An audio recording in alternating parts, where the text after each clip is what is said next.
Press మిత్రులకి నమస్కారం. ఇప్పుడు మా సుమన్ గారు మాట్లాడినట్టు బీఆర్ఎస్ పైన కాంగ్రెస్ ప్రభుత్వం కమిషన్లు వేసి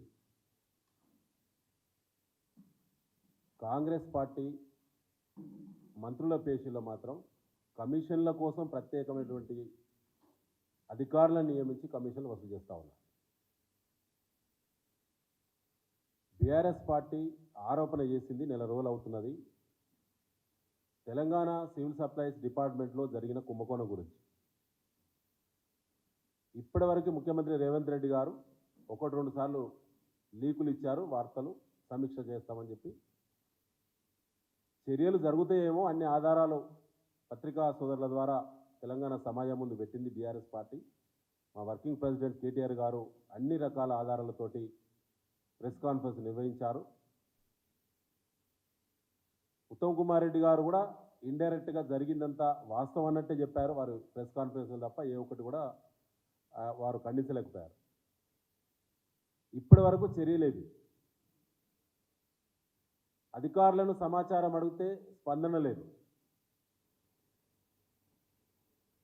ప్రెస్ మిత్రులు, సివిల్ సప్లైస్ డిపార్ట్మెంట్ చూసే ప్రెస్ మిత్రులు సమాచారం కోసం పోతే లోపలికి అలో చేస్తలేదు సివిల్ సప్లైస్ డిపార్ట్మెంట్. రహస్యం ఎందుకు? రైస్ టెండర్లు రద్దయినాయా? టెండర్లు లైవ్లో ఉన్నాయా? ప్యాడీ టెండర్లు రద్దయినాయా? లైవ్లో ఉన్నాయా? టైం అయిపోయింది కాబట్టి ఎక్స్టెన్షన్ వద్దని బీఆర్ఎస్ ఆరోపిస్తూ ఉన్నది. ఎక్స్టెన్షన్లోనే కుంభకోణానికి మీరు అనుమతించినట్టు ఉంటుంది.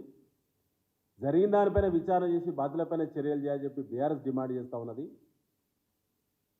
కానీ ఎక్స్టెన్షన్ ఇచ్చినట్టు 2 నెలల పాటు ఇచ్చినట్టు వార్తలు వస్తున్నాయి. నిజమా కాదా? ఇప్పటి వరకు దాదాపు 10,000 కోట్ల రూపాయల ట్రాన్సాక్షన్ జరిగేటువంటి ఈ టెండర్లకు సంబంధించిన ఆరోపణలు ఇంత తీవ్రంగా వచ్చినప్పుడు సంబంధిత శాఖ మంత్రి ఉత్తమ్ కుమార్ రెడ్డి గారు ఇప్పటి వరకు స్పష్టమైన ప్రకటన చేయలేదు. ముఖ్యమంత్రి రేవంత్ రెడ్డి గారు ఇప్పటివరకు ఆ శాఖ మీద సమీక్ష చేయలేదు. సంబంధిత అధికారి కమిషనర్ గారు కూడా అధికారిక ప్రకటన చేయకుండా ఎవరికి అందుబాటులో ఉండటం లేదు. ఆంతర్యం ఏంటని చెప్పి వాళ్ళ బీఆర్ఎస్ మళ్ళీ అడుగుతున్నది. ఇవాళ టెండర్లు దక్కించుకున్న బిడ్డర్స్ ఎవరైతే ఉన్నారో వాళ్ళు అదనపు డబ్బులు వసూలు అనేది వాళ్ళు ఆధారాలతో కూడిన వసూలు చేస్తున్నారని చెప్పి ఆనాడు ఆధారాలు బయట పెట్టినాం. ఇవాళ మళ్ళీ మీ ద్వారా మేము డిమాండ్ చేస్తూ ఉన్నాం. రైస్ మిల్లర్ల దగ్గర ఉన్నటువంటి ప్యాడీ ఏదైతే ఉన్నదో, మహాప్రభు మా దగ్గర ప్యాడీ వర్షాకాలం నెత్తి మీదకి వచ్చింది, వర్షాలు పడుతున్నాయి, ప్యాడీ డ్యామేజ్ అవుతున్నది, ఆ ప్యాడీని లిఫ్ట్ చేయండి అని అన్ని జిల్లాల కలెక్టర్లకు రైస్ మిల్లర్ల అసోసియేషన్ వారు ఇవాళ రిప్రజెంటేషన్ ఇచ్చుకున్నారు. 4వ తేదీ, 5వ తేదీ, 6వ తేదీ, 7వ తేదీల్లో ఈ రాష్ట్రంలో అన్ని జిల్లాల రైస్ మిల్లర్ అసోసియేషన్ వాళ్ళు సంబంధిత జిల్లా కలెక్టర్లకి రిప్రజెంటేషన్ ఇచ్చారు.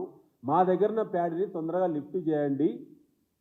ఏ కాంట్రాక్టర్లు అయితే టెండర్లు దక్కించుకున్నారో వాళ్ళు డబ్బులు మాత్రమే అడుగుతున్నారు, మా దగ్గర ప్యాడీ ఇస్తామంటే తీసుకోవడం లేదు అని మిల్లర్లే సివిల్ సప్లైస్ కమిషనర్కి, జిల్లా కలెక్టర్లకు రాతపూర్వకంగా వారు ఫిర్యాదు చేయడం అంటే ఏ స్థాయిలో కుంభకోణం ఉన్నదో, ఇది ఎంత బలంగా ఉన్నదో, దీని పునాదులు ఎంత బలంగా వేయడం జరిగిందో కాంగ్రెస్ పార్టీ ఒకసారి ఆలోచించాలని చెప్పి తెలంగాణ రైతాంగానికి, తెలంగాణ ప్రజలకు బీఆర్ఎస్ కోరుతా ఉన్నది. కాబట్టి అంటే రైస్ మిల్లర్లే మా దగ్గర ప్యాడీని ఎత్తడానికి మేము సిద్ధంగా ఉన్నాం, కానీ టెండర్లు దక్కించుకున్న కాంగ్రెస్ ఆశీర్వాదంతో టెండర్లు దక్కించుకున్నటువంటి కాంట్రాక్టర్లు మాత్రం మాకు అదనపు డబ్బులు ఇవ్వాల్సిందే అని వేధింపులకు గురి చేస్తున్నారు రైస్ మిల్లర్లు అని చెప్పి రైస్ మిల్లర్ల అసోసియేషన్లు ఇవాళ వ్రాతపూర్వకంగా ఫిర్యాదు చేసినా సంబంధిత మంత్రి ముఖం ఎక్కడ పెట్టుకున్నాడు? కమిషనర్ గారు ఎందుకు స్పందించడం లేదు? వీళ్ళపైన చర్యలు ఎందుకు తీసుకోవడం లేదు?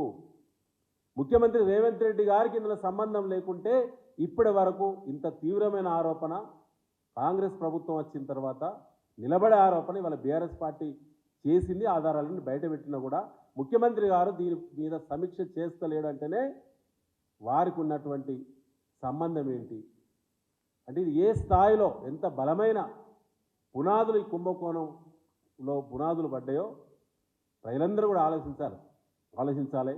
రెండోది ఏంటంటే వీటిపైన మొన్నటి వరకు ఎన్నికల కోడ్, ఆ తర్వాత గ్రాడ్యుయేట్ ఎన్నికల కోడ్ మొన్నటి వరకు ఉన్నది. ఇవాళ ఎన్నికల కోడ్ కూడా అయిపోయింది కాబట్టి తదుపరి బీఆర్ఎస్ పార్టీ అంచెలంచెలుగా ఆందోళనల వైపు అడుగులు వేస్తుంది. సివిల్ సప్లైస్ భవన్ ముట్టడి కొద్ది రోజుల్లోనే ముట్టడి తప్పకుండా ఉంటుంది. బీఆర్ఎస్ వర్కింగ్ ప్రెసిడెంట్ కేటీఆర్ గారు ఆ కార్యాచరణను కూడా త్వరలోనే అనౌన్స్ చేస్తారని చెప్పి కూడా ఈ సందర్భంగా మీ ద్వారా